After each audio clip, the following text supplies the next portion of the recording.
यस्य विश्व उपासते प्रशिशस्य देवा यस्य छायामृतं यस्य मृत्युः कस्मै देवाय हविषा विधेम। ओम शांति शांति शांति। परमेश्वर को नमन।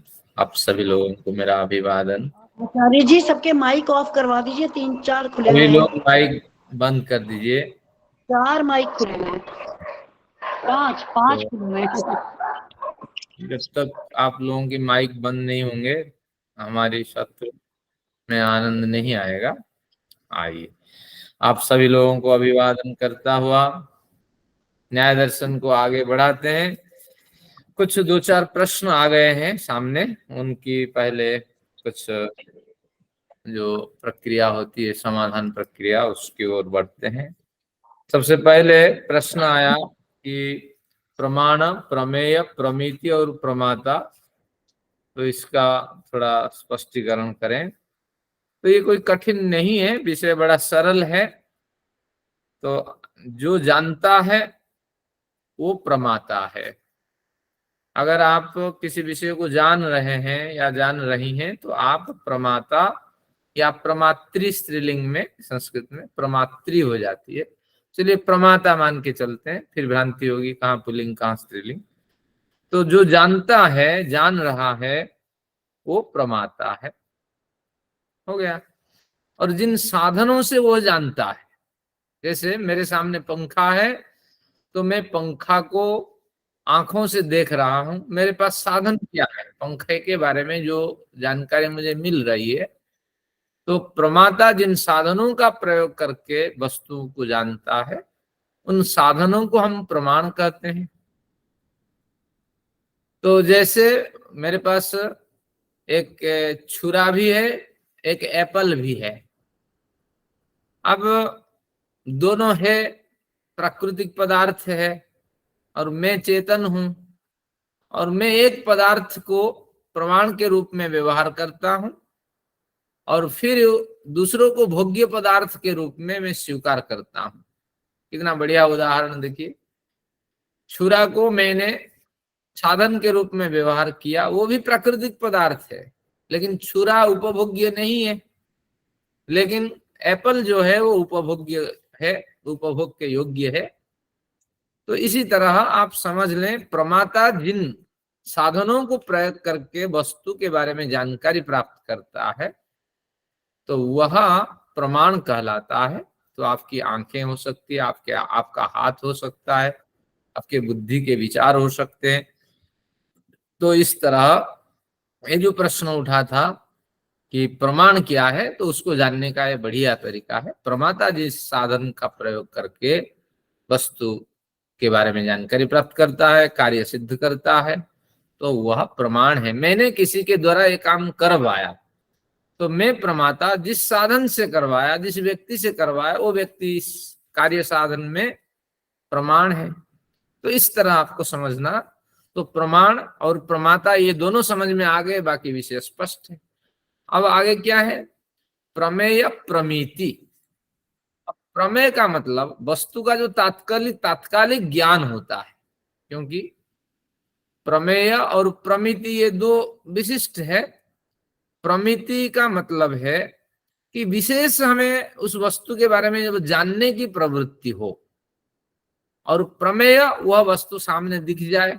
जैसे मैंने आंखों से पंखा देखा तो पंखा प्रमेय है, लेकिन प्रमेय के अंदर जो रहस्य छिपा हुआ होता है, उसके 4 पंखों का होना, एक लंबे डंडे का होना, वो फिर कपर से युक्त होना, उसके किस कंपनी से वो युक्त होता है, वो भी जानकारी। तो प्रमेय से बड़ी जानकारियां छिपी होती है, वो प्रमिति के माध्यम से उसको हम प्राप्त करते हैं। तो एक प्रमाता जिस वस्तु को सबसे पहले जानता है तो वो वस्तु उसके लिए प्रमेय है। और उस वस्तु से जुड़ी जितनी जानकारियां आपको मिल सकती है हर हर जो व्यक्ति के पास जानकारी अलग अलग होती है। एक दार्शनिक देखें उसकी जानकारी अलग है, एक वैज्ञानिक देखें उसकी जानकारी अलग है। तो ये सारी प्रमिति कहलाती है। तो प्रमेय से प्रमिति का ज्ञान प्रमाता प्राप्त करता है और उसको प्रमाण सहायक के रूप में प्राप्त होता है।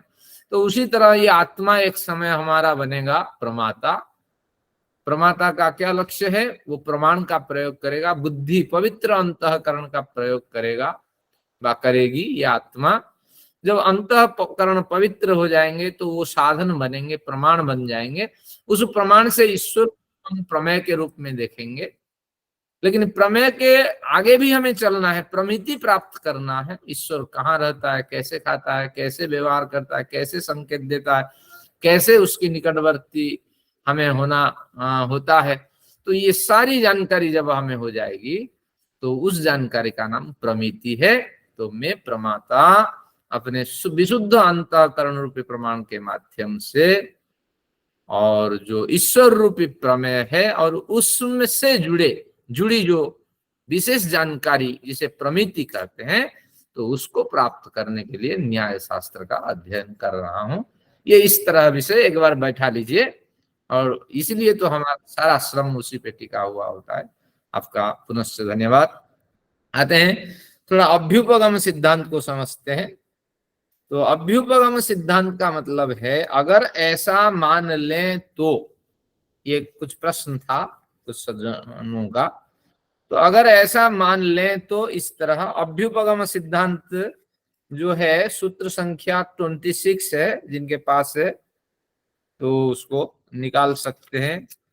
26 में संकेत है, लेकिन इसका 31 है। 31 सूत्र संख्या में अभ्युपगम सिद्धांत की चर्चा है। इसकी परिभाषा है अपरीक्षित अभ्युपगमात।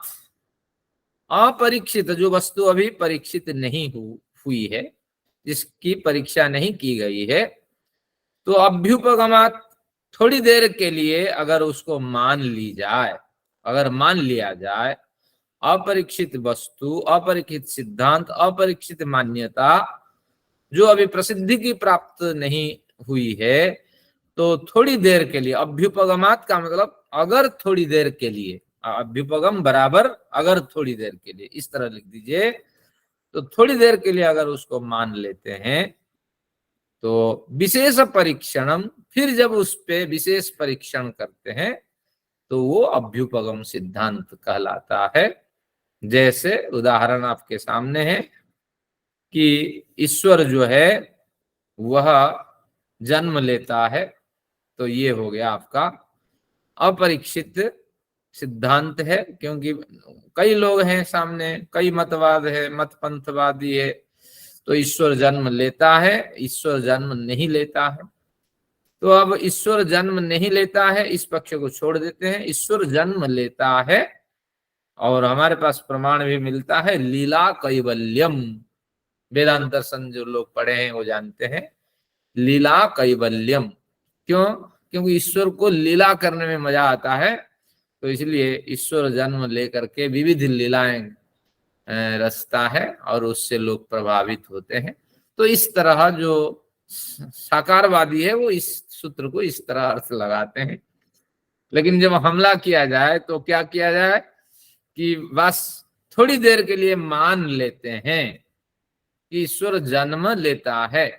तो आपने जो तर्क दिया है, जो हेतु दिया है लीला कैवल्यम सूत्र से ईश्वर लीला करता है, तो क्या ईश्वर उबा हुआ होता है क्या? काम करते करते ईश्वर उब जाता है, तो बीच बीच में उसको लीला करनी होती है? ये प्रश्न आके खड़ा हो जाएगा। तो अगर थोड़ी देर के लिए मान लेते हैं कि ईश्वर लीला करता है जन्म ले करके, तो ईश्वर आपका उबा हुआ होता है। हम जैसे ईश्वर उबा हुआ होता है, हम भी बड़े काम में फंसते हैं, संडे को हम सब उबे हुए होते हैं। तो इसीलिए अगर जो ईश्वर उबा हुआ होता है, सुख दुख से पीड़ित है, परेशानी से पीड़ित है, वो फिर क्या हमारा कर सकता है? हमारी जो दुर्गति तो दिख रही है। तो फिर वेद में प्रमाण आता है न कुतश्च नूनः, ईश्वर में कोई न्यूनता नहीं होती है।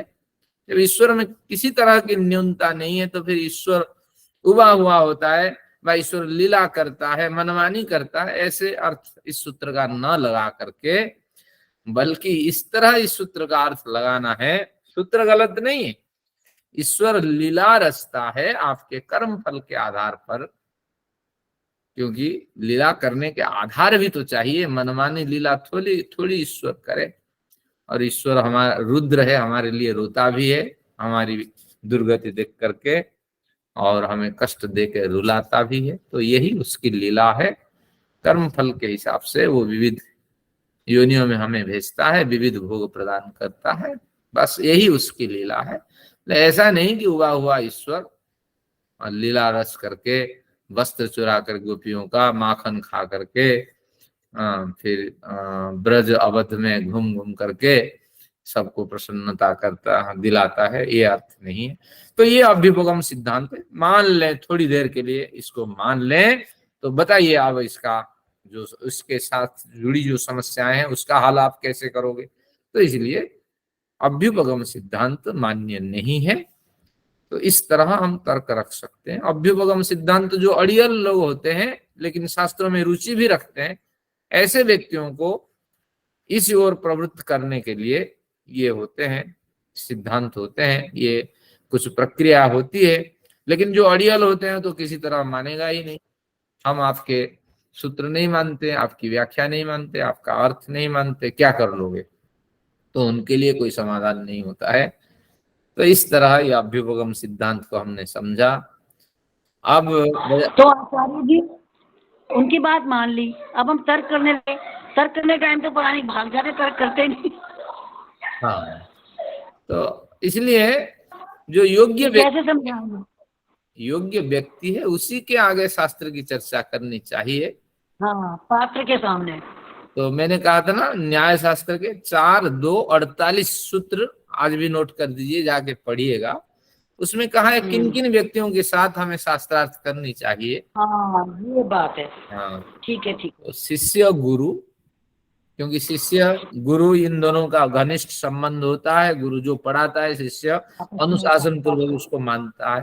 सब्रह्मचारी, शिष्य के समान विचार के साथ जो लोग होते हैं वो सब्रह्मचारी।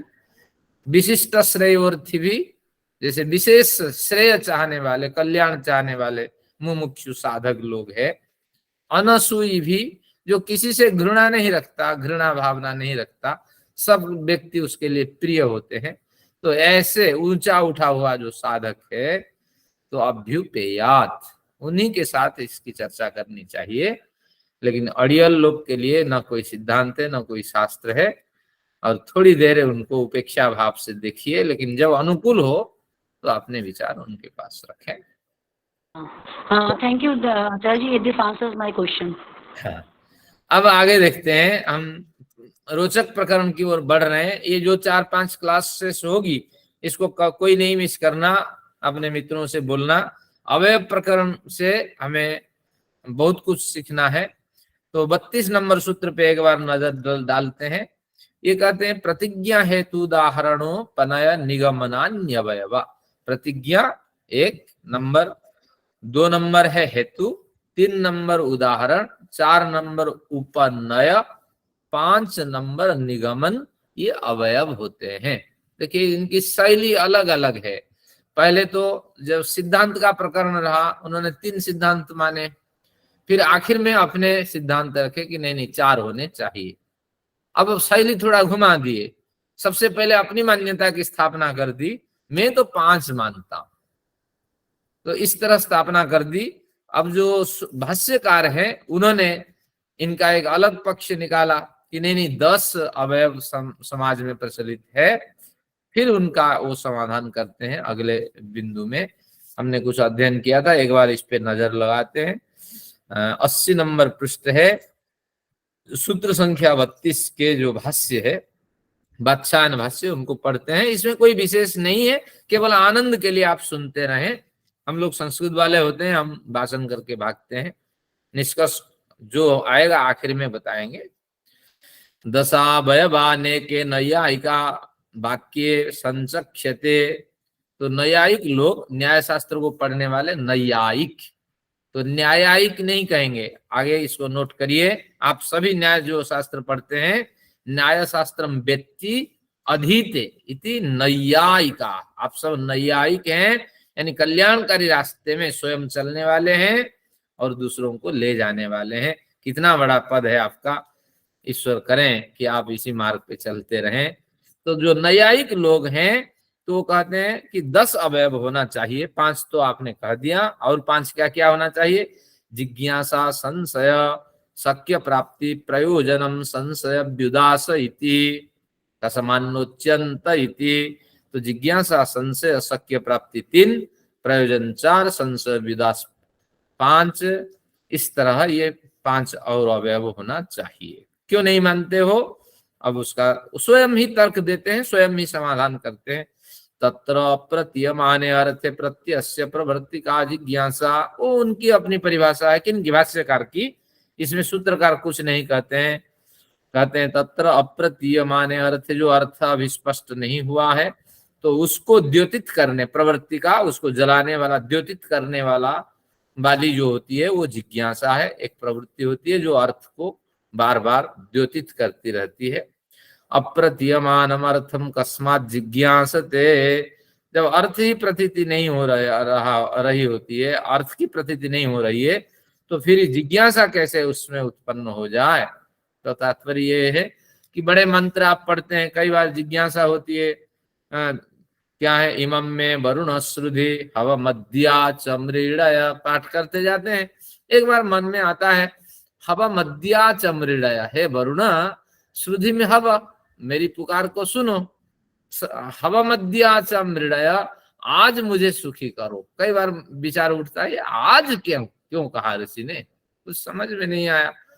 तो इस तरह प्रवाह में चलते हुए जिज्ञासा, जो अर्थ अप्रतीयमान है, कभी आपने सोचा नहीं, अंदर ही अंदर जिज्ञासा उठती है, तो फिर समाधान आपको मिलता है। आज यानी विह्वलता, विकलता, जब हमें ज्ञान होता है उस समय हमारे पास आयु होती नहीं है साधना के लिए, हमारे पास जो सेटअप चाहिए, यानी जो पूरी पूर्व तैयारी, वो होती नहीं है, क्योंकि पूरी जिंदगी तो हमने ये चांदनी रात में बिताई है, कभी हमने ईश्वर कल्याण के लिए समय नहीं निकाला, तो मन एकाग्र नहीं होता है, ये हम भी जानते हैं। तो इसलिए अभी से आपको ढलना पड़ेगा, तभी कुछ होगा। पूरा मतलब पूरी एकाग्रता के साथ कुछ समय निकाल के रखना पड़ेगा। कुछ भी हो जाए, इतने बजे मैं सोऊं, इतने बजे उठूं और मेरी साधना का समय ये है, अगर ये ऐसे कुछ होगा तभी कुछ होगा, नहीं तो बस व्यसन तो सब है ही। चलिए, यही कहते हैं अप्रतीयमानम अर्थम कथम जिज्ञासते। वात्स्यायन भाष्य कहते हैं जो अर्थ स्पष्ट नहीं है, जिज्ञासा उसके प्रति क्यों उठती है?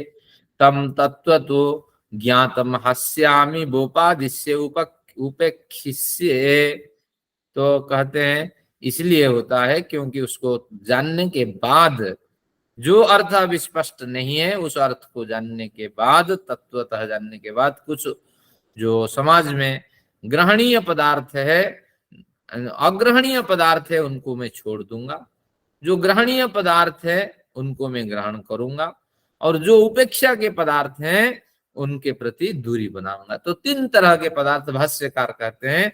सूत्र संख्या जो नए अभी जैन किए हैं, सूत्र संख्या 32 है, उसी के वात्स्यायन भाष्य हम अध्ययन करते हैं। तो उसमें 3 तरह के समाज के, संसार के पदार्थों को उपभोग करने का संकेत मिलता है। कुछ पदार्थों को तो छोड़ देना चाहिए, उनसे कोई रिश्ता वास्ता नहीं रखनी चाहिए, मार्ग उससे अलग कर लेना चाहिए। कुछ पदार्थों के साथ, व्यक्तियों के साथ संबंध लंबे समय तक रखना चाहिए, और कुछ उपेक्षा की भावना से उनसे दूरी बना दीजिए। अगर वो अनुकूल होते हैं तो उनके साथ संबंध बनाइए, नहीं तो आगे रास्ते काट करके चलते रहिए। तो इसलिए जिज्ञासा इसलिए उपयुक्त होती है।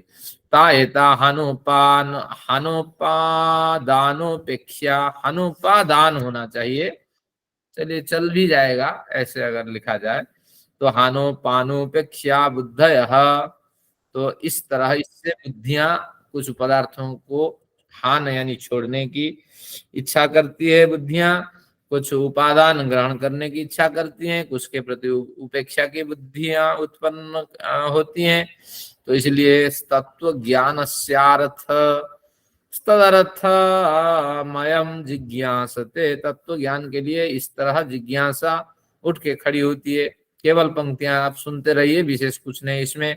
स खलु इयम असाधनम अर्थस्येति, यहाँ समाधान देते हैं कि ये अर्थ प्रतीति करने में असाधन है, क्योंकि ये सब तत्वार्थ के सहयोगी होते हैं, तत्वार्थ के प्रकाशक नहीं होते हैं। तो ये सहयोगी पदार्थ है, तो इसलिए इसको हम यहीं छोड़ देते हैं। जिज्ञासाधिष्ठानम संशय, जो संशय भी एक अवयव हो सकता है, इस तरह विचार उठाए थे, वो संशय जिज्ञासा अधिष्ठानम, जिज्ञासा बन जाने के बाद उसके ऊपर ये संशय उत्पन्न होता है, उसकी पृष्ठभूमि पर, उसकी नींव पर संशय दिखाई पड़ता है। व्याहत धर्मोपसंहाता तत्व ज्ञाने, तो जब कई पदार्थ एक साथ आकर टकराते हैं तो उस समय व्याहत प्रमुख अर्थ क्या ग्रहण करेंगे वो आघात को प्राप्त होता है, और धर्मों का, दो विरोधी धर्मों का उपसंहात होता है, जमा बड़ा दिखाई पड़ता है। तत्व ज्ञान प्रत्यासन, हाँ, जब तत्व ज्ञान के निकटवर्ती होते हैं तो ये कहते हैं व्याप्त यो और ही, ये सब गलत प्रिंट हुआ है, ये सब चौखम्बा वालों ने किया है। व्याप्त योर ही धर्मयोर अन्यतरत्वम भवितुम अर्हति, तो दो धर्म व्याप्त के रूप में दिखाई पड़ते हैं, दो धर्म ऊपर उठे हुए दिखाई पड़ते हैं। तो कहते हैं अन्यतरत्वम भवितुम अर्हति, उससे तीसरे धर्म कोई हो सकता है, ये स्थाणु है या पुरुष है और इसके अतिरिक्त और कुछ है इन दोनों से भिन्न। तो इस तरह कुछ संशय उत्पन्न होता है। स पृथक उपदिष्टोप्य साधनम अर्थस्येति, ऊपर भी वही कहा था, स खलु अयम साधनम अर्थस्येति असाधनम, तो ये अर्थ प्रतिपादन में, अर्थ यानी अवयवार्थ के प्रतिपादन के समान इनके पास सामर्थ्य नहीं है। तो वही फिर नीचे वही इस पंक्ति दोहराते हैं, सह यानी संशय, जो जिज्ञासा के ऊपर प्रतिष्ठित हुआ है वो पृथक उपदिष्ट, हमने उस संशय को एक पृथक पदार्थ के रूप में उपदेश कर दिया है। अपि असाधनम अर्थस्येति, अवयव के प्रकरण में अगर लाओगे तो अवयव जिस अर्थ को स्पष्ट करते हैं, इस अर्थ को पुष्ट करने में ये असाधन सिद्ध होंगे, असमर्थ सिद्ध होंगे, उनको एक विशेष स्थान दे दिया है, तो इसलिए उसका भी यहाँ ग्रहण मत करो। फिर आगे क्या बचा, शक्य प्राप्ति, उसकी चर्चा करते हैं। प्रमातु प्रमाणानि प्रमेयाधिगमार्थानि, प्रमाता जो है उसके जो प्रमाण है, प्रमेयाधिगमार्थानि जो प्रमेय तक पहुंचते हैं, सा शक्य प्राप्ति, उसी का नाम शक्य प्राप्ति। आंखों से जब मैंने पंखा देख लिया है तो वही शक्य प्राप्ति है, आंखों में वही सामर्थ्य है कि पंखा को आंख देख लेती है, तो इसी बात को शक्य प्राप्ति कहते हैं। न साधकस्य वाक्यस्य भागेन युज्यते प्रतिज्ञा बधीति, तो साधक वाक्य के समान इसका हम ग्रहण नहीं कर सकते, क्योंकि प्रतिज्ञा हेतु उदाहरण आदि जो साधक वाक्य होते हैं, जबरदस्त वाक्य होते हैं अवयव के रूप में, उनके समान ये युक्त नहीं होते हैं। तो इसलिए प्रयोजनम, इसलिए इसको आप न माने। शक्य प्राप्ति के बाद अब प्रयोजन पे चलते हैं। चौथा, प्रयोजनम तत्वावधारणम अर्थ साधकस्य वाक्यस्य फलम नैकदेश इति। आचार्य जी, शक्य प्राप्ति समझ नहीं आया क्या है, इसका उदाहरण समझ नहीं आया। ठीक है, देखते हैं फिर। सा शक्य प्राप्ति साधकस्य वाक्यस्य, नहीं ऊपर है, ये कुछ नहीं है, केवल एक अपने विचार होते हैं, इसको देखते हैं एक बार फिर। कहते हैं तत्व ज्ञान प्रत्यासन्न व्याहत भवतुमर्हति स पृथक उपदिष्टो अपि असाधनम अर्थस्येति, यहाँ से प्रमातु से शक्य प्राप्ति आता है। प्रमातु यानी प्रमाता के, प्रमाता कौन है, मैं किसी वस्तु को जानता हूं तो मैं प्रमाता हूं, तो मेरे द्वारा जितने प्रमाण प्रयोग किए गए हैं वो प्रमाण प्रमेय तक पहुंचे, यानी प्रमेय की सिद्धि वो उन प्रमाणों से हुई।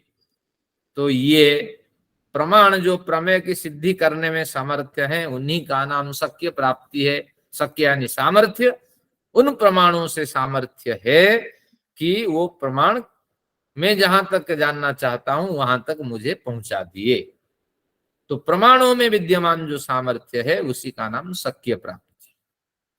तो वह शक्य प्राप्ति ये प्रतिज्ञा हेतु उदाहरण आदि अवयव के समान नहीं है, लेकिन उपकारक तो है, वाक्य के उपकारक। तो इसको यहां ना मान करके किसी और प्रकरण में इनका अंतर्भाव कर सकते हैं। तो इसलिए अवयव के समक्ष ये नहीं आएंगे। ऐसे हैं, अपने तर्क हैं, हमारे सूत्रकार तो कुछ नहीं कहते हैं। प्रयोजनम देखते हैं चौथा, तत्वावधारणम अर्थ साधकस्य वाक्यस्य। प्रयोजन का मतलब तत्व अवधारण अर्थ साधकस्य वाक्यस्य, सभी वाक्य का अंतिम फल क्या है? प्रयोजन है। तो इसलिए तत्व अवधारणम अर्थ साधकस्य वाक्यस्य, जो अर्थ साधक वाक्य है उनका तत्व निर्णय करना, इसी को हम प्रयोजन कहते हैं। तो नैका देश अवयव में इसका ग्रहण नहीं हो सकता। प्रयोजन एक जबरदस्त प्रकरण है, तो इसलिए इसको हमने पृथक रखा।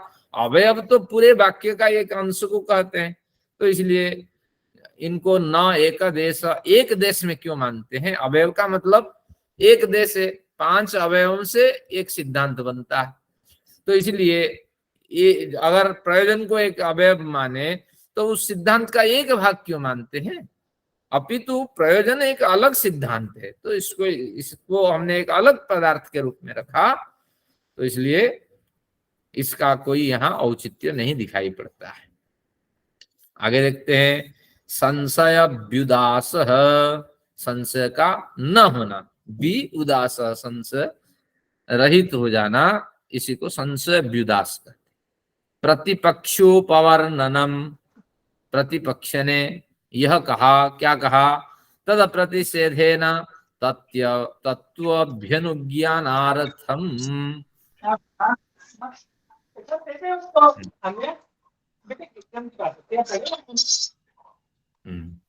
तो अब क्या कहते हैं? प्रतिपक्षोपवर्णनम, प्रतिपक्ष ने जो कहा, तद प्रतिषेधेन उसका प्रतिषेध करने के द्वारा, तत्वभ्यनुज्ञानार्थम, तत्व ज्ञान तक पहुंचने में ये सहायक सिद्ध होते हैं। यानी प्रतिपक्ष ने अपना विचार रखा, फिर हमने सही विचार से उसका प्रतिषेध किया, फिर तत्व ज्ञान तक हम पहुंचे, तो निश्चित रूप से संशय विदास तो एक हितकारक पदार्थ दिखाई पड़ता है। न तो अयम साधक वाक्यिक देश, इसलिए संशय विदास इस अवयव रूपी एक देश में नहीं आने वाला है। संशय विदास का एक अलग प्रकरण आएगा, तो उसमें उसकी व्यापक रूप से चर्चा करेंगे। तो इसलिए यहाँ उसको मत माने। प्रकरण तो जिज्ञासा समर्था अवधारणीयार्थोपकाराद, इस प्रकरण में जिज्ञासा जो हमने प्रकरण उठाया था कि 5 वाक्य इसमें अलग से ये जो है पंचावयव कहला सकते हैं। 5 पदार्थ, 5 अवयव और हैं जिनको मिलाकर के 10 अवयव हो सकते हैं। तो ये जो प्रकरण है जिज्ञासा दय, जो 5 हमने इस तरह उठाए, जिज्ञासा, संशय, शक्य प्राप्ति, प्रयोजन, संशय व्युदास उठाए थे। समर्था अवधारणीयार्थोपकाराद, अर्थों के उपकार के लिए ये ग्रहणीय हो सकते हैं। अर्थों को और अधिक स्पष्टीकरण के लिए उनको ग्रहण कर सकते हैं। तत्वार्थ साधकाभावात्तु, इनमें तत्वार्थ कुछ नहीं है। तत्वार्थ की साधना में ये सब अभाव स्वरूप वाले दिखाई पड़ते हैं। तो प्रतिज्ञादय, जो प्रतिज्ञा दी है ये असमर्थ है। साधक वाक्यस्य भागा एक देशा अवयवा, तो इसलिए ये साधक जो वाक्य है उसके एक देश अवयव के क्षेत्र में ये आने में असमर्थ है। तो इसलिए जो समर्थ अवयव है 5, उनका मैंने कथन कर दिया है, या हमारे सूत्रकार ने कथन कर दिया है। तो इस तरह कुछ अपने विचार रखे। मैंने कहा था मनस्थिति अच्छी होगी तो ग्रंथकार कुछ ना कुछ टिप्पणी करते हैं, तो उस दिन मनस्थिति अच्छी होगी तो ये जो पूरा प्रकरण है 5 अवयव रूपी, तो उस पर उन्होंने कुछ टिप्पणियां कर दी। तो इतनी जानकारी हुई कि संसार में 3 पदार्थ हैं। कुछ पदार्थों से हमें पूरी तो दूरी बना देनी है, कुछ पदार्थों के साथ आखिर तक संबंध बनाए रखना है। और कुछ पदार्थों को उपेक्षा बुद्धि से थोड़ी देर के लिए दूर कर देना, अगर उनमें परिवर्तन होता है तो उन्हें ग्रहण कर लेना। तो इस तरह देखा जाए कई अच्छे बिंदु मिल सकते हैं, तो आप अपने विचार से इनको ग्रहण करें। आइए प्रकरण शुरू करते हैं, जो रोचक प्रकरण है। अब देखते हैं पंचावयव क्या है, इसको आप ध्यान से नोट भी करें और फिर इसका आनंद लें। हम एक वाक्य बोलते हैं या एक मत रखते हैं या एक सिद्धांत प्रस्तुत करते हैं, एक मान्यता प्रस्तुत करते हैं, तो उसमें कई टुकड़े होते हैं। हमने कभी ध्यान नहीं दिया। जैसे मैं कहता हूं मैं गांव जा रहा हूं, एक छोटा सा वाक्य है। तो अब ये एक मेरी मान्यता है, मेरा सिद्धांत है, मेरा मत है, मेरा विचार है, मैं गांव जा रहा हूं। तो इसमें वाक्य तो शब्द तो 3 है, मैं गांव 2 जा रहा हूं। तो इस तरह 3 वाक्य हैं। या हूं जो है मैं का प्रतिपादक है, तो 4 वर्ड्स भी कह लें, कोई हानि नहीं है। लेकिन इसमें एक प्रश्न उठता है, क्यों गांव जा रहे हो? क्यों अपने आप आकर के खड़ा हो जाता है? जाके क्या करोगे? फिर कुछ विचार उठता है, अब तक नहीं गए थे, अभी क्यों जा रहे हैं? तो इस तरह इस वाक्य के इर्द गिर्द बड़े विचार उठते हैं। तो उसी तरह कोई भी मान्यता हो, कोई भी सिद्धांत हो, मत हो, तो उसकी पुष्टि के लिए इर्द गिर्द उठने वाले 5 इस तरह अवयव हमारे सामने दिखाई पड़ते हैं। तो उन अवयवों को समझ लेने के बाद हमें बिल्कुल शास्त्र के एक बड़ा सा रहस्य हमें हमारा हाथ लगने वाला है। तो देखते हैं क्या कहते हैं। तो 5 तो अवयव आप नोट कर चुके हैं। प्रतिज्ञा, हेतु, उदाहरण, उपनय, निगमन। तो आइए पहले प्रतिज्ञा समझते हैं। प्रतिज्ञा का मतलब है तुम बताओ ना क्या बताना चाहते हो। किसी से पूछें भैया आप बताना क्या चाहते हो, ये पहले तो बताओ। तो बस इसी का नाम है जो वो बताएंगे। अभी मैं यही बताना चाहता हूं कि रामू बिगड़ गया है।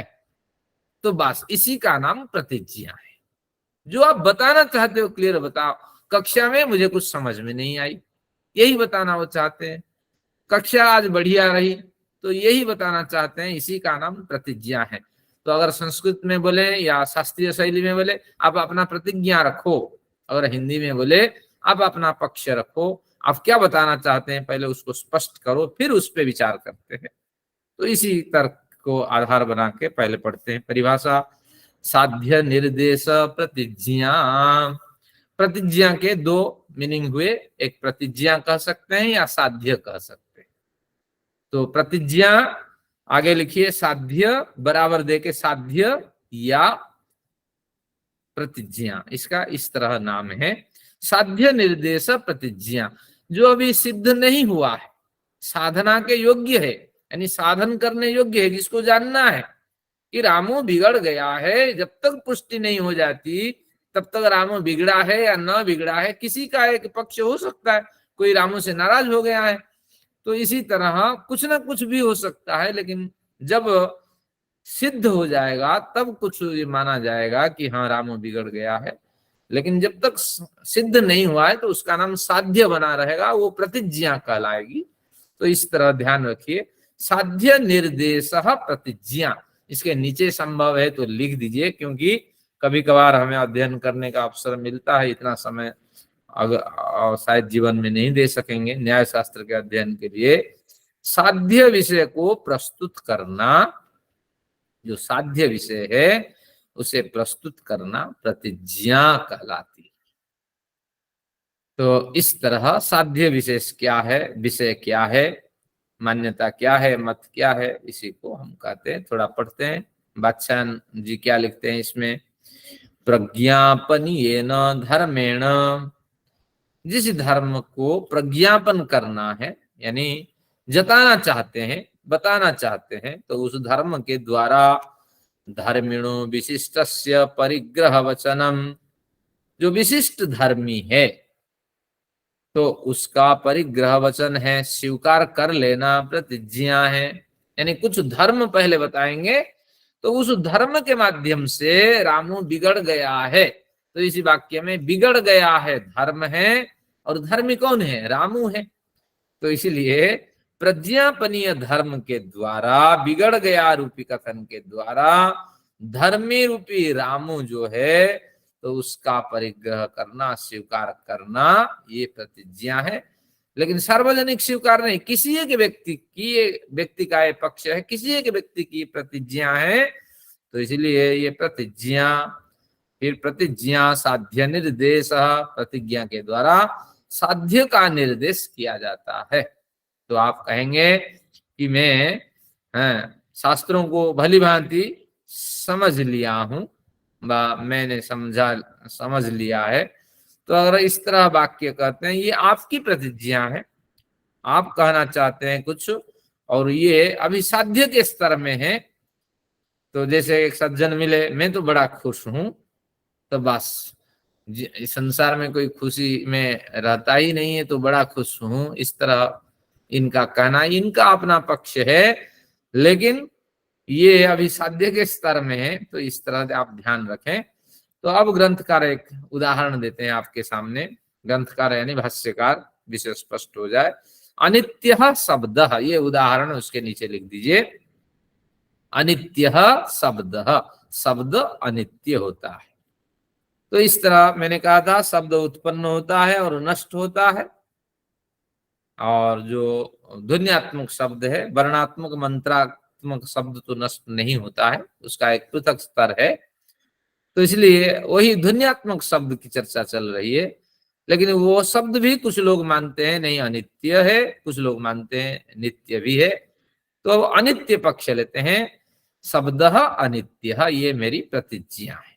तो अब इसके नीचे आपको, जिनके पास पेन है, लिखिए, शब्द जो है वह धर्मी है, रामू जो है वो धर्मी है, और अनित्यता जो है वो उसका धर्म है। क्योंकि प्रज्ञापनीय धर्म के द्वारा धर्मी का कथन होगा, तो अनित्यता रूपी धर्म के द्वारा शब्द का कथन किया जाएगा। शब्द अनित्य है। अगर दूसरा पक्ष ले लें, शब्द नित्य है, तो शब्द धर्मी रहेगा, और जो नित्यता है वह उसका धर्म रहेगा। तो धर्म से धर्मी का कथन होता है। तो ये एक पक्ष होता है, अपना पक्ष है। जैसे कई बार आपका भी संकेत मिलता है कि आवाज, आचार्य जी आवाज साफ नहीं है, तो ये आपका पक्ष है। दूसरे लोग फिर कहते हैं नहीं आवाज साफ है, आप अपना पक्ष देखो। तो इस तरह आपका पक्ष हमेशा, जो भी पक्ष आता है वो साध्य के स्तर में रहता है। फिर इसमें जब बहुत से लोग इसको पुष्ट कर लेते हैं तो फिर सिद्धि को प्राप्त करता है। तो इस तरह अनित्य शब्द। मैं गांव जा रहा हूं, प्रश्न उठा क्यों जा रहे हो? अब यहां भी प्रश्न उठ के खड़ा हुआ, भैया शब्द अनित्य क्यों, बताओ इसके पीछे क्या तर्क है, कुछ तो बताओ ना। रामू बिगड़ गया है, क्यों? आपको कैसे पता? कितने समय तक आप रामू के साथ रहते हैं? आपको क्या क्या जानकारियां हुई? सिगरेट पीता है, शराब पीता है, और क्या करता है? तो इसलिए ये सारी जानकारी तो सामने रखो। तो इसलिए अगला प्रकरण पढ़ते हैं, प्रतिज्ञा हेतु। अब हेतु पढ़ते हैं, ये भी एक रोचक प्रकरण है। उदाहरण साधर्म्यात् साध्य साधनम हेतु। उदाहरण साधर्म्यात् साध्य साधनम हेतु। साधर्म्य का अर्थ है, बड़ा साहब नोट करिए, फिर भूल जाएंगे, समानता। तो उदाहरण की समानता से साध्य को सिद्ध करने में जो साधन के रूप में व्यवहार होता है, उदाहरण प्रस्तुत कर उसकी समानता से साध्य को सिद्ध करने का जो प्रयास किया जाता है, तो उसका नाम हेतु है। उदाहरण के साथ हेतु की समानता होनी चाहिए, ये आपको देखना पड़ेगा। अब वो ग्रंथकार को जो पढ़ेंगे, भाष्यकार को, उस समय इसको खोलते हैं। केवल इस पंक्ति का यही अर्थ है, उदाहरण के साथ हेतु की समानता होनी चाहिए, और उस समानता के कारण साध्य के सिद्धि में 2 कदम सफलता मिल जाती है हमें। तो कुछ भाष्यकार को पढ़ते हैं, वो खोलते हैं विषय को। उदाहरणेन सामान्यात्, सामान्यात् का मतलब समानता से, उदाहरण की समानता से साध्यस्य धर्मस्य, साध्य धर्म कौन था? अनित्यता। और शब्द क्या था? साध्य धर्मी। मैं अपने शरीर से युक्त हूं, तो मेरा शरीर जो है वो मेरा एक अलग अस्तित्व है। मेरा कहने वाला का मतलब है आत्मा है, तो आत्मा धर्मी है, शरीर उसका धर्म है। तो उसी तरह शब्द धर्मी है, अनित्यता या नित्यता ये उसका धर्म है। तो यहां भी वही है, उदाहरणेन सामान्यात् साध्यस्य धर्मस्य, जो साध्य धर्म था अनित्यता, अनित्यता थी, साधनम प्रज्ञापनम, वो साधन बना, वो बार बार प्रज्ञापित करता रहा, वो अनित्यता प्रज्ञापित करती रही कि देखो मैं किसी भी पदार्थ को सिद्ध कर दूंगा, किसी भी पदार्थ के बारे में बताना चाहता हूं, मुझे तो पहले सुनो। तो साध्य प्रतिसंधाय, प्रतिसंधाय के नीचे अंडरलाइन करके लिखिए, विचार करके। हमने उदाहरण को पहले सुना, फिर उदाहरण के जो प्रज्ञापन हेतु, उदाहरण के, उदाहरण ही हेतु है, तो जो हमने सुना तो उस पे बार बार वो हमें द्योतित करता रहा वो हेतु। तो फिर हमने साध्य में, साध्य यानी जो शब्द है, तो उसमें प्रतिसंधाय, उसमें विचार करके, धर्म उदाहरणे च प्रतिसंधाय, धर्म और उदाहरण, आगे एक उदाहरण प्रकरण आने वाला है, तो फिर उसके धर्म को उदाहरण के प्रकरण से उसको मिलाने के बाद प्रतिसंधाय यानी विचार करके, तस्य साधनता वचनम हेतु, साधक हेतु का प्रतिपादन करना ही हेतु कहलाता है। उत्पत्ति धर्मकत्वा आदिति, उत्पत्ति धर्म वाला होने से, उत्पत्ति धर्मकम अनित्यम दृष्टमिति। यहां आपको विषय स्पष्ट करता हूं, जो संस्कृत वाले हैं पहले उनको बता देता हूं। शब्द अनित्य, ये आपकी प्रतिज्ञा है, इसको आप नोट करिए। अब दूसरे में क्या है? कथम शब्द अनित्य? उत्पत्ति धर्मकत्वात्, हिंदी वाले ना लिखिए, उत्पत्ति धर्मकत्वात् हेतु इसमें कारण है क्योंकि ये उत्पत्ति धर्म वाला है। अगर हिंदी में कहें शब्द अनित्य है, ये हुआ, ये हुई आपकी प्रतिज्ञा। फिर नीचे हेतु लिख के बराबर दीजिए, और क्यों? क्योंकि, यहां क्योंकि लगा के लिखना पड़ेगा, क्योंकि वह अनित्य है। शब्द अनित्य है क्योंकि वह उत्पत्ति धर्म वाला है, वो उत्पन्न होता है। दोनों में से सरल यही रहेगा, वह उत्पन्न होता है। शब्द अनित्य है क्योंकि वह उत्पन्न होता है। अब आपको भाष्यकार ने संकेत कर दिया कि आपको अब विविध पदार्थों में, उदाहरणों में, उसके धर्मों में विचार करना पड़ेगा। यहाँ स्पष्ट नहीं लिखा, न्याय शास्त्र पे गंभीर अध्ययन होता रहा, तो एक पूर्व भाष्यकारों ने, परवर्ती भाष्यकारों ने निष्कर्ष निकाला, हेतु की पुष्टि आपको व्याप्ति से होगी। ये ध्यान रखिए, व्याप्ति एक नया शब्द है, तो ये बड़ा रोचक है, कठिन नहीं है। तो व्याप्ति का मतलब एक बार सुनिए कि पर्वतः अयम बन्हीमानो धूमवत्वात्, पर्वत में आग है क्योंकि वहां धुआं उठ रहा है। अब फिर व्याप्ति क्या चलती है इसमें? धुआं उठ रहा है क्योंकि जहां लगा वो हेतु है। मैं गांव जा रहा हूं क्योंकि मुझे ग्रीष्म अवकाश गांव में बिताना है, तो क्योंकि जहां लग गया वो हेतु है। लेकिन हेतु की पुष्टि में हेतु का एक अवयव होता है, इसको कहते हैं व्याप्ति। व्याप्ति कैसे? यत्र यत्र धूमः तत्र तत्र अग्निः, जहां जहां धुआं है वहां वहां आग है। तो इस तरह सहचारी, सहचारी नियमों व्याप्ति, संस्कृत वाले इसको लिख सकते हैं, हिंदी वाले भी लिखिए। व्याप्ति की परिभाषा है सहचारी नियमों व्याप्ति, साथ साथ वो नियम चलते हैं।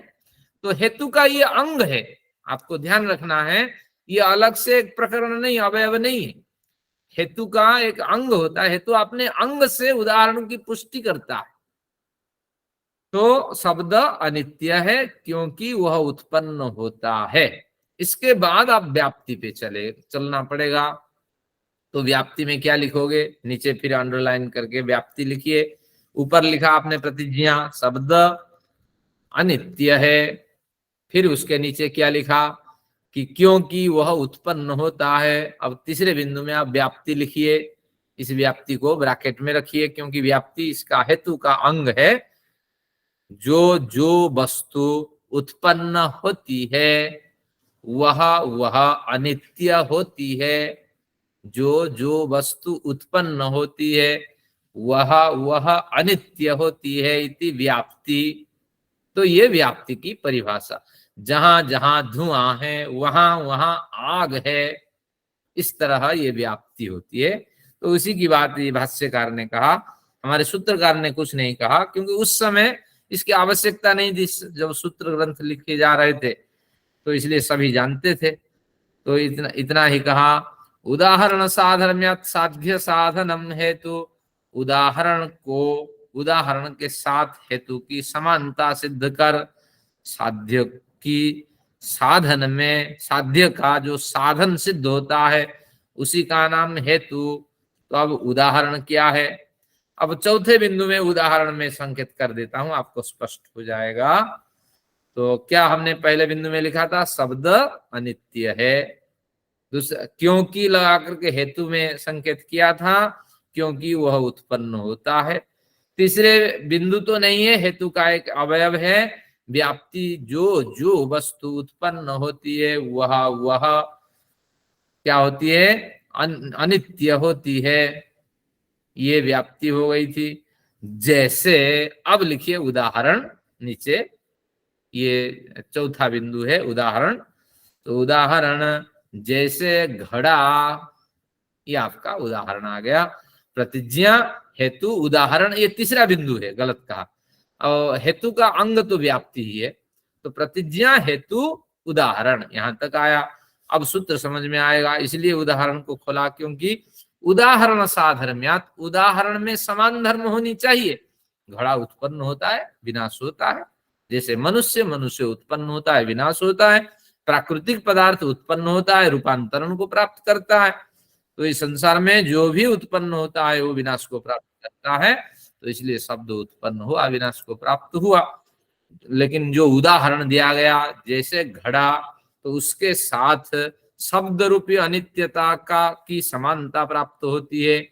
तो उसी समानता रूपी जो साधन है, वो साधन साध्य को सिद्ध करता है। साध्य यानी प्रतिज्ञा, शब्द अनित्य है तो उसकी सिद्ध में ये कारण होते हैं। तो इस तरह ये प्रकरण है। थोड़ा थोड़ा पढ़ेंगे ताकि ये प्रकरण आपको समझ में आ जाए, और इससे फिर हम एक करेंगे, टास्क देंगे कि ईश्वर जो है वह निराकार है, ईश्वर होता ही नहीं है। एक टास्क आपके सामने आएगा कि ईश्वर होता ही नहीं है। तो फिर तर्क हम देंगे, जबरदस्त तर्क देंगे आपके सामने। क्योंकि लगाएंगे हेतु, क्यों ईश्वर होता ही नहीं है, क्योंकि वो दिखाई नहीं पड़ता है। अब प्रतिज्ञा हेतु दे देंगे, अब हेतु के साथ व्याप्ति लगाएंगे। जो जो वस्तु दिखाई नहीं देती है वह वस्तु अनित्य होती है।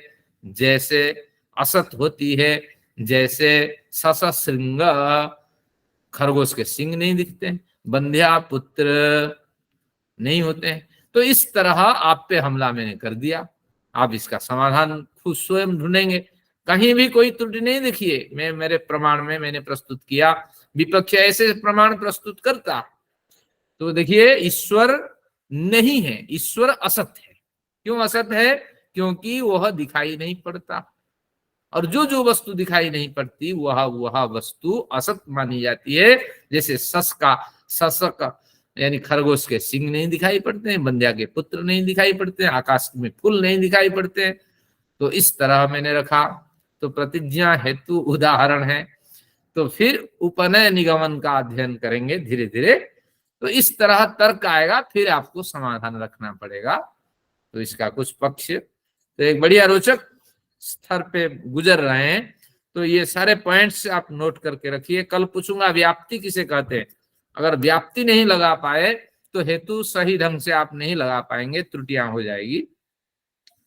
चलिए 34 को भी हमने समझ लिया। जो भाष्यकार कहते थे वचन, अब उसको समझने की कोशिश करते हैं, क्योंकि उस समय उदाहरण हमारे पास स्पष्ट नहीं था। तो उदाहरणेन सामान्यात् साध्यस्य धर्मस्य साधनम प्रज्ञापन हेतु, जब उदाहरण मिल गया घड़ा रूपी उदाहरण, तो उसकी समानता से साध्य जो धर्म है अनित्यता, तो उसकी साधन के रूप में ये हेतु सिद्ध हुआ। तो साध्य प्रतिसंधाय, हमने साध्य में यानी शब्द में हाँ, क्योंकि शब्द ही अनित्य है, तो शब्द में हमने उसका विचार किया। फिर धर्मम उदाहरणे च प्रतिसंधाय, फिर थोड़ी देर के लिए घड़ा रूपी जो साध्य है उसमें भी हमने जोड़ा, उदाहरण है उसमें भी जोड़ा, प्रतिसंधाय विचार किया। तस्य साधनता वचनम, तो फिर हमने इस वचन की ओर लौटा, तो हमें लगा अरे वाकई में बढ़िया उदाहरण दिया। जब उदाहरण दिया कि सशृंग दिखाई नहीं पड़ता, आकाश कुसुम दिखाई नहीं पड़ता, असत वस्तु नहीं दिखते हैं, तो ईश्वर नहीं दिखते हैं, इसमें क्या प्रमाण है, क्या परेशानी है? तो क्यों ईश्वर है मानते हो? इसलिए आप चले जाओ मेडिकल साइंस की तरफ, तो वहां बहुत कुछ आपको मिलेगा। तो उत्पत्ति धर्म तत्वादिति, क्योंकि ये उत्पन्न होते हैं ये पदार्थ, तो इसलिए शब्द उत्पन्न होता है, वो विनाश को प्राप्त करता है। तो उत्पत्ति धर्मकम अनित्यम दृष्टमिति, तो जो वस्तु उत्पन्न होती है वो अनित्य होती है, इस तरह लोक में देखा गया है। किमेतावद्धेतु लक्षणमिति नेत्युच्यते किंग तर्हि, स्वयं ही भाष्यकार एक विचार उठाते हैं, क्या इसी में हेतु खत्म हो गया? कहते हैं नहीं। अगला देखिए सूत्र 35, तथा वैधर्म्यात्, विधर्म से भी वैधर्म्य से भी, जैसे साधर्म्य और वैधर्म्य नामक दो भेद करेंगे हेतु का अपने पक्ष की सिद्धि के लिए। तो हम क्या करते हैं, जो हेतु रखते हैं और उस हेतु के साथ जो व्याप्ति रखते हैं उसको साधर्म्य से भी सिद्ध करते हैं, वैधर्म्य से सिद्ध करते हैं, और दोनों पक्षों के द्वारा जो सिद्ध हो जाता है वो प्रमाण के रूप में गृहीत हो जाता है। अभी पढ़ते हैं वैधर्म्य से कैसे सिद्ध होता है। अब देखते हैं, इसी में देखते हैं वैधर्म्य में, इसमें जो प्रतिज्ञा है उसमें कोई परिवर्तन नहीं होगा, शब्द अनित्य है, ये ऊपर हो गया, प्रतिज्ञा हो गई। अब हेतु दे दीजिए, हेतु में भी कोई परिवर्तन नहीं होगा वैधर्म्य में, क्योंकि वह उत्पन्न होता है, यहाँ परिवर्तन नहीं है। और फिर यहाँ जब आया आपकी व्याप्ति की बात आई हेतु की पुष्टि में, तो वहां क्या लिखना पड़ेगा, जो वस्तु अनुत्पत्ति धर्म वाली होती है, इसको आपको नोट करना है, जो वस्तु अनुत्पत्ति धर्म वाली होती है वह नित्य होती है। जो वस्तु अनुत्पत्ति धर्म वाली होती है वह नित्य होती है, अर्थात जो उत्पन्न नहीं होती है वह अनित्य नहीं होती है, अर्थात जो उत्पन्न नहीं होती है वह अनित्य नहीं होती है। अब उदाहरण आपके सामने, जैसे आत्मा, ये हमने रख दिया उदाहरण, तो अब आपको आत्मा उत्पन्न होती नहीं है, लेकिन आत्मा रूपांतरण के साथ गुजरती है, एक शरीर से उसका तबादला कर दिया जाता है, एक शरीर से वो चली जाती है, लेकिन उसमें बुढ़ापा बीमारी कुछ नहीं होती है, वो पैकेट ऑफ एनर्जी है, फिर दूसरे शरीर में संस्कारों के साथ पुनः प्रवेश करती है। तो इस तरह तो ये वैधर्म्य से हेतु अपने अर्थ की पुष्टि के लिए शब्द अनित्य है, और क्योंकि वो उत्पन्न होती है, और जो वस्तु अनुत्पत्ति धर्म वाली होती है वह नित्य होती है, जैसे आत्मा। तो अब हमने निष्कर्ष पे निकला कि निश्चित रूप से घड़ा जो है वो अनुत्पत्ति धर्म वाली नहीं है, उत्पत्ति धर्म वाली है। तो इससे पुष्ट हुआ जो घट है अनित्य है, शब्द भी उत्पत्ति धर्म वाला है तो वह भी अनित्य है। तो इस तरह एक वैधर्म्य से हेतु प्रस्तुत करके हम अपना पक्ष सिद्ध करते हैं और साधर्म्य से हेतु प्रस्तुत करके अपना पक्ष सिद्ध करते हैं, और दोनों पक्षों में कंपैरिजन करते हैं। अगर सफल हो जाते हैं तो निश्चित रूप से ये एक सिद्धांत जैसे दिखाई पड़ता है। तो इसी को हम कहते हैं पंचावयव। अब दो प्रकरण और है इसमें, उपनय और निगमन, तो उनका भी धीरे धीरे अध्ययन करेंगे। तो अब आपको आज के अध्ययन के लिए जो समय कहता है कि यही पर्याप्त है, तो इसी की आज नया विषय आपके सामने आया। विषय बड़ा सरल है और रोचक भी है, तो इसलिए घबराने की बात नहीं। भाष्यकार कोई बड़ी टिप्पणी यहाँ नहीं करते हैं, तो केवल आपको ये पॉइंट्स नोट करने हैं और इसको तो 3-4 क्लासेस में हम कवर करेंगे, तो इसलिए कोई कठिनाई नहीं है। तो सत्र को यहीं विराम देते हैं। आचार्य जी, हाँ बोलिए। अभी आपने ये बताया ना कि जो चीज उत्पन्न होती है वो नष्ट हो जाती, मतलब वो नित्य नहीं होती, मतलब वो अनित्य होती है। लेकिन आपने शब्द जैसे अनित्य तो बोला कि ध्वन्यात्मक शब्द, और आपने लिखवाया था कि जो वर्णात्मक शब्द होता है वो नित्य होता है। वर्णात्मक का फिर क्या मतलब हो गया? जो, हाँ, थोड़ा सा इसको क्लैरिटी थोड़ी सी। हाँ ठीक है। अब जो चर्चा होती है, आपके ना नलायक कैंडिडेट भी बहुत सारे हैं, हमें बड़ी मुश्किल से समझ आती है बातें, क्या करें।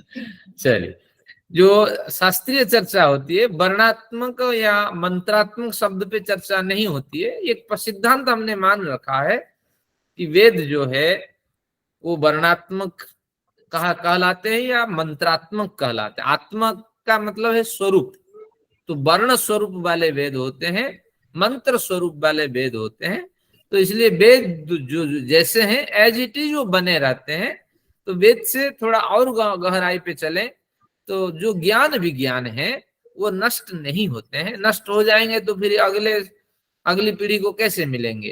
तो इसलिए वो सब अपने मूल स्वरूप में समेटते हुए ईश्वर में आश्रित रहते हैं, फिर प्रकट होते हैं।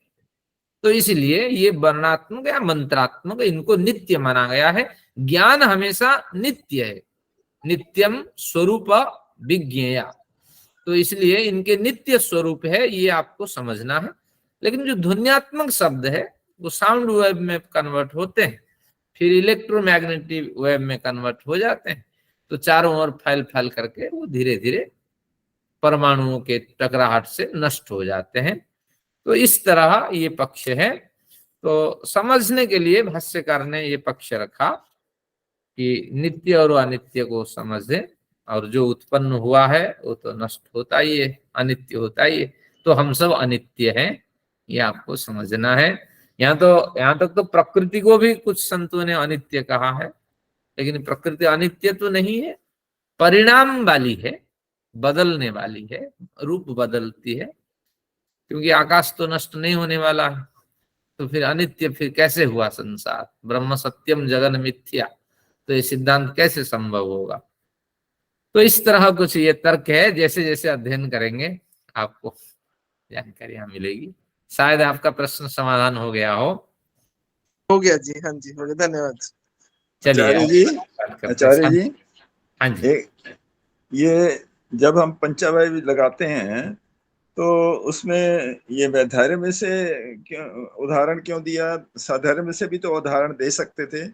हाँ। हेतु में तो हमने थोड़ा सा व्याप्ति लगा के बताई, तो उसके साथ उदाहरण जो है उसी उदाहरण को आगे कंटिन्यू कर सकते हैं, या वैधर्म का देना जरूरी है उदाहरण में? हाँ, मैंने कहा था वैधर्म्य के संदर्भ में ये अपने पक्ष को टटोलने के लिए होता है।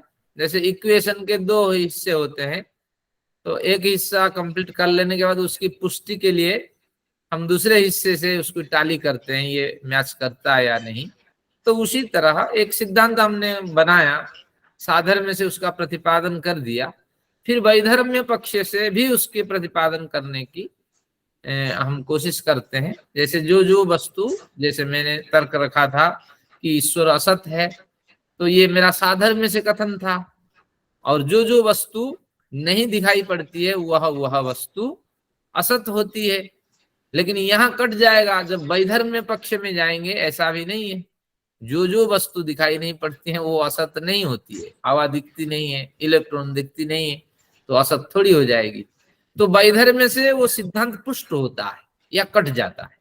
तो इसलिए वैधर्म्य भी एक महत्वपूर्ण अंग है। लेकिन यहाँ दोनों सिद्ध हो गए। देखिए, शब्द अनित्य है और उत्पत्ति धर्म वाला है, ये तो हमने कर दिया साधर्म्य से। और वैधर्म्य से भी यही पुष्टि हुई, जो अनुत्पत्ति धर्म वाली वस्तु होती है वह नित्य होती है। तो इसलिए शब्द अनुत्पत्ति धर्म वाला नहीं है, तो इसलिए ये अनित्य है। और आत्मा जो है अनुत्पत्ति धर्म वाली है, वो नित्य मानी जाती है। तो वाक्य की पुष्टि के लिए, सिद्धांत की पुष्टि के लिए अवयव में से साधर्म्य वैधर्म्य हेतु को ग्रहण करते हैं।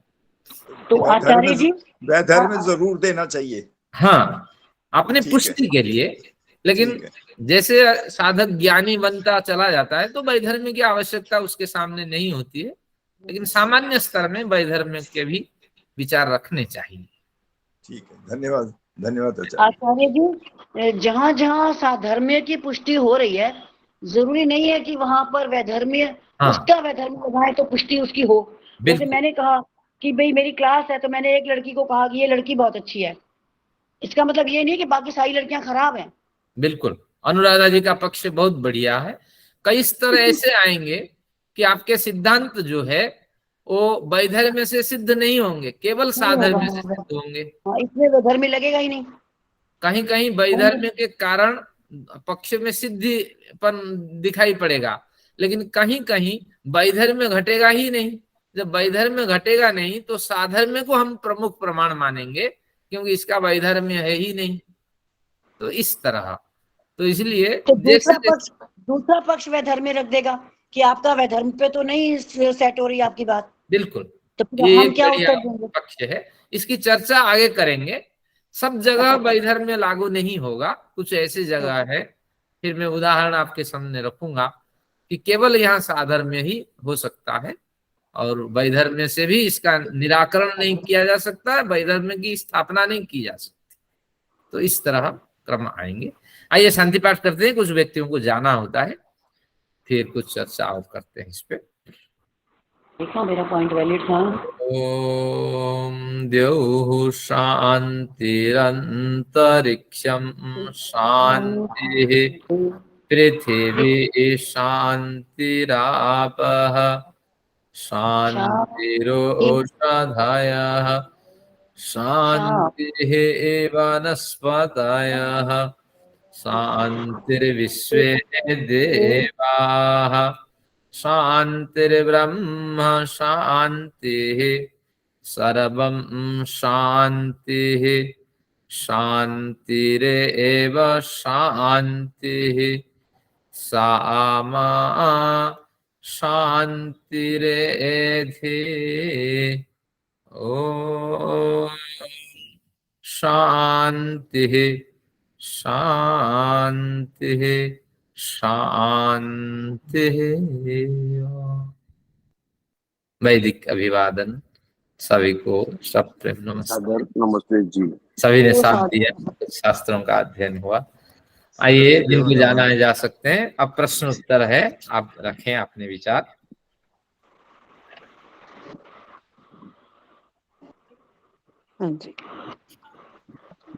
कुछ व्याप्ति समझ में आई या नहीं? बिल्कुल आई आचार्य जी, व्याप्ति समझ आई। बस एक ये थोड़ा सा लगता है कि वैधर्म्य से अगर हम बात को रखते हैं, हाँ, तो वादी अगर ऐसे करता है तो वो फिर फंस ना जाए प्रतिवादी से। एक नया पक्ष हमने रख दिया। अब ये साधर्म्य वैधर्म्य जो है उसकी अगले सत्र में और थोड़ी चर्चा करेंगे। अभी इस पे चर्चा करने से थोड़ी सी कठिनाई आएगी अभी। ठीक है आचार्य जी। हाँ, नेक्स्ट क्लास में बहुत अच्छी तरह से समझाया, लेकिन बहुत सारे उदाहरणों से बार बार हम खुद से हमसे करवाना इस तरह से निगमन तक। हाँ बिल्कुल, अभी डीलिंग करेंगे। 10 इस तरह अनुच्छेद में दूंगा और मैं प्रतिज्ञा वाक्य प्रस्तुत कर दूंगा, तो फिर आप बाकी सारे प्रकरण जैसे पढ़ लेंगे। तो हम व्याप्ति धर्म से उनका करेंगे, फिर साधर्म्य से वैधर्म्य से कहाँ घटता है कहाँ नहीं घटता है ये स्पष्ट होगा। तो पहला तो वाक्य बनेगा, बजाज साहब परिग्रह करते हैं। परिग्रह का मतलब है जैसे तनख्वाह कमाल मिलती है तो 10,000 रुपए वो पुस्तक खरीदने में लगाते हैं। उम्र तो है नहीं, पढ़ नहीं पाएंगे, तो इसलिए इसको रोकना है। इसमें विचार रहेगा। अपरिग्रह वृत्ति होनी चाहिए, वो पैसे और दूसरों के काम आते। तो ये व्यसन है एक तरह का, इससे पाप पड़ता है, ये रोकना है हमें बजाज साहब से। और इनकी आदत है 10,000 भाभी को दे देते हैं, 10,000 पुस्तक खरीदते हैं। तो हेतु हो गया कि उनको पढ़ने का शौक है। नहीं, बजाज साहब परिग्रह से युक्त है। अब आप अच्छा। देंगे, व्याप्ति देंगे, उदाहरण देंगे। परिग्रह से युक्त है। अब इतनी साधना करने के बाद अगर परिग्रह है तो फिर क्या करना इस उम्र में। आंख बंद करेंगे, कूड़े के दाम में आपके पुस्तकें भी बिकेगी। लाखों की आपने खरीद रखा है, बच्चों को क्या करना है, फेंक देंगे सब। तो इसका हेतु क्या बनेगा? क्योंकि वो 10,000 रुपए की पुस्तक खरीदते हैं हर माह में, उनके टारगेट। ये तो आपने फैक्ट में बताया नहीं है।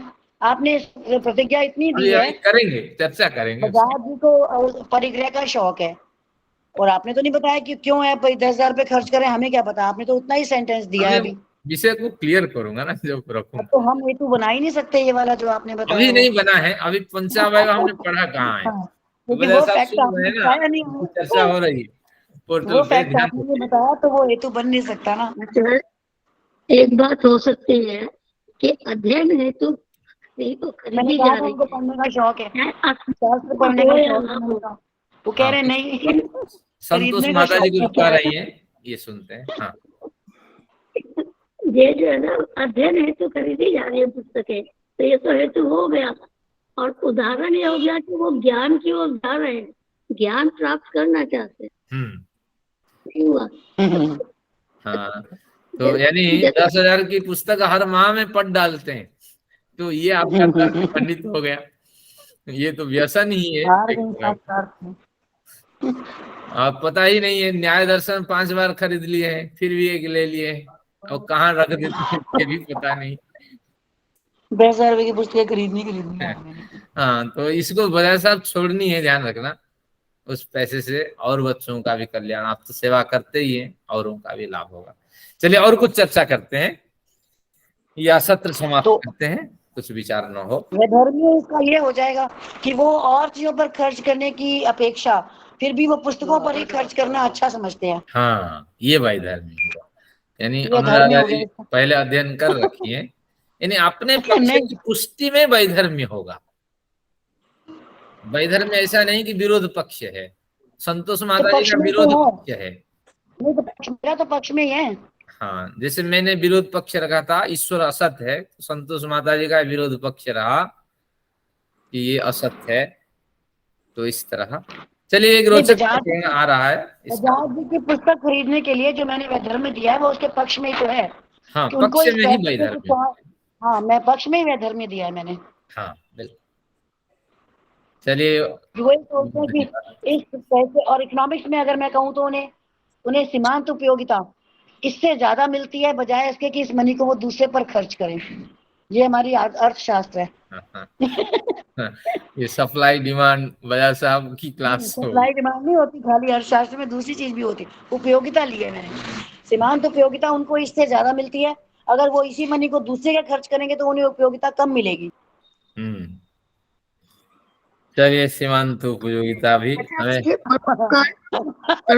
ये हमारे अर्थशास्त्र हो गया। चलिए, एक सत्र बजाज साहब के रखा जाए ताकि थोड़ा परिवर्तन हो। बजाज साहब नाराज तो नहीं ना?